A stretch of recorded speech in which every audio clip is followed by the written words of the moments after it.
Alright, what's up you guys? This is Devin from CenturyFX Studios and we're back with another video. Today I'm going to be responding to Matthew Collison in my comment section on my Raw vs. JPEG video 2, Tony's response to Jared. His or her comment reads like this.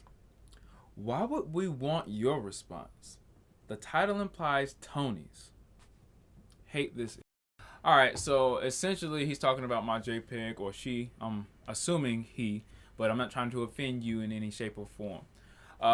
Basically, they were saying my video about Tony's response to Jared was implying that I was Tony giving a response to Jared, when Tony had actually already made his video, and then I responded to that video.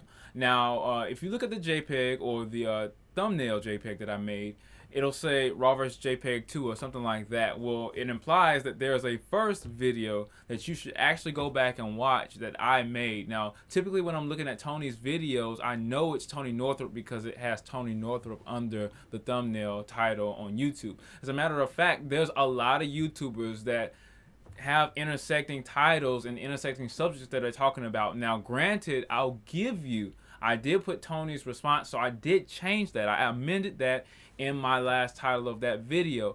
But if you were to watch my last video, you would have known or read the description on any of my videos that I was actually following up to a video that I've already done. Now, if anybody, like I said, is a big fan of Tony's videos, they know that Tony and Chelsea Northrup or Tony Northrup is on the bottom of his videos, authored by, or YouTube has an author on the bottom, at the bottom of every one of their YouTube videos, so you don't get confused about who's the actual artist or who's the actual person in the video, or who actually published this, published by, so on and so forth. So you shouldn't be confused, but I could understand why you would be confused if you're not a Tony Northrup fan, or if you're not a Jared Polin fan.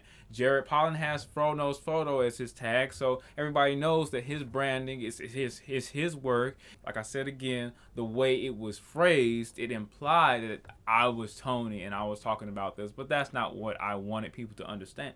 But then again, I want to think about the backlash of this. Now, what would happen if somebody thought that my video was Tony's? If I go down and I'm looking at YouTube and I want to know Tony's response to Jared, what would I think? How would I feel if I were to click on this video of a person that's not Tony? It's like, oh, well, I just clicked on the wrong video. I would click off of it. You don't have to spend the 5 minutes to make a comment, or 2 to 5 minutes to make a comment talking about how much you dislike YouTubers responding to other YouTubers that they revere. I don't think you're using your time wisely if you don't like a video and you're commenting on it. I'm pretty sure the way YouTube's algorithm works is that it looks at who comments, who likes, who subscribes, and all. It takes all these things into account.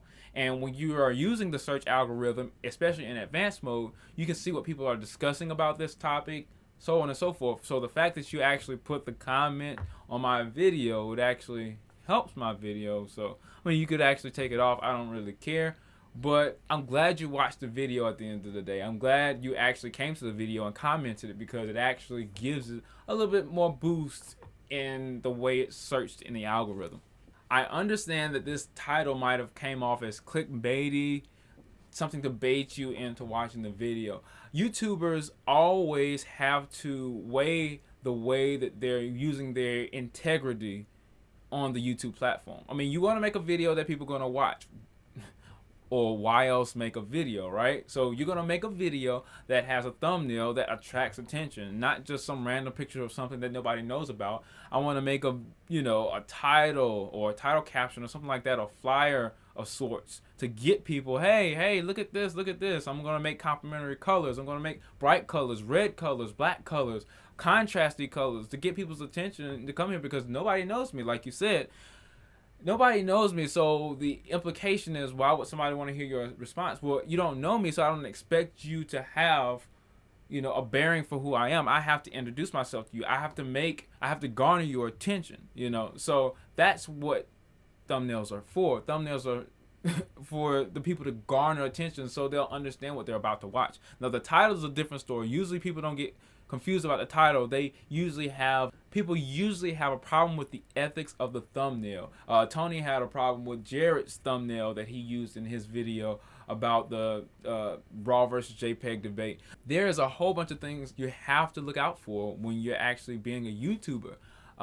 So I guess I'll go to your channel and make sure you are setting a good example for me, right? Because, you know, who want to watch me, right? It's one thing when people come to your video to watch it, but it's another thing when people are thumbing up your video. It's another thing when people are putting in paragraphs. I'm not getting like one sentence lines like you did. I'm getting like paragraphs from other people about their experiences, how they feel about Jared and Tony. But not just about Jared and Tony. They're actually commenting on the overarching debate, RAW versus JPEG. And that's what I really wanted. That's why I made this video. I'm a big fan of Jared. I'm a big fan of Tony. I love the fact that they can use other cameras, travel, do things that I can't do, and get experience about photography and bring it back to me for free. They don't get paid a dime from me, but I do respect Tony enough to purchase his book.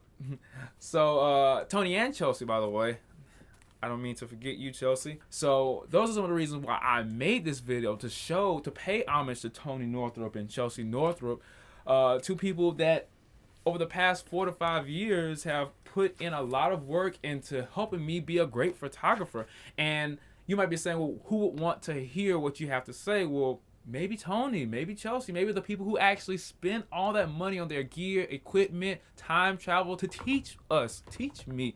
Now, it's one thing to get a whole bunch of comments and debates in your comment section, because it becomes a smorgasbord of different, an amalgam of different opinions and things of that nature. But I know what it's like to be a YouTuber and get negative comments. You got to shuffle through all of that if you're a YouTube creator. So it would be nice to have somebody actually make a visual showing you, talking to you, you know, this one-on-one thing where I'm not hiding behind YouTube to make a comment.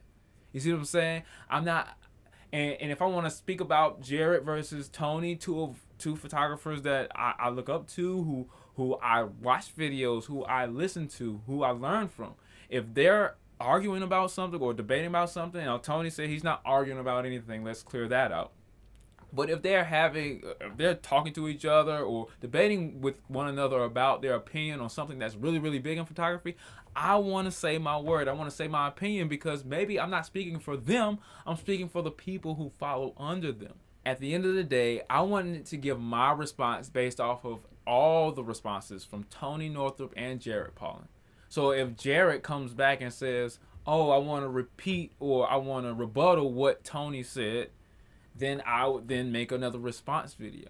I want to be intellectually honest and present their views as accurate as I possibly can.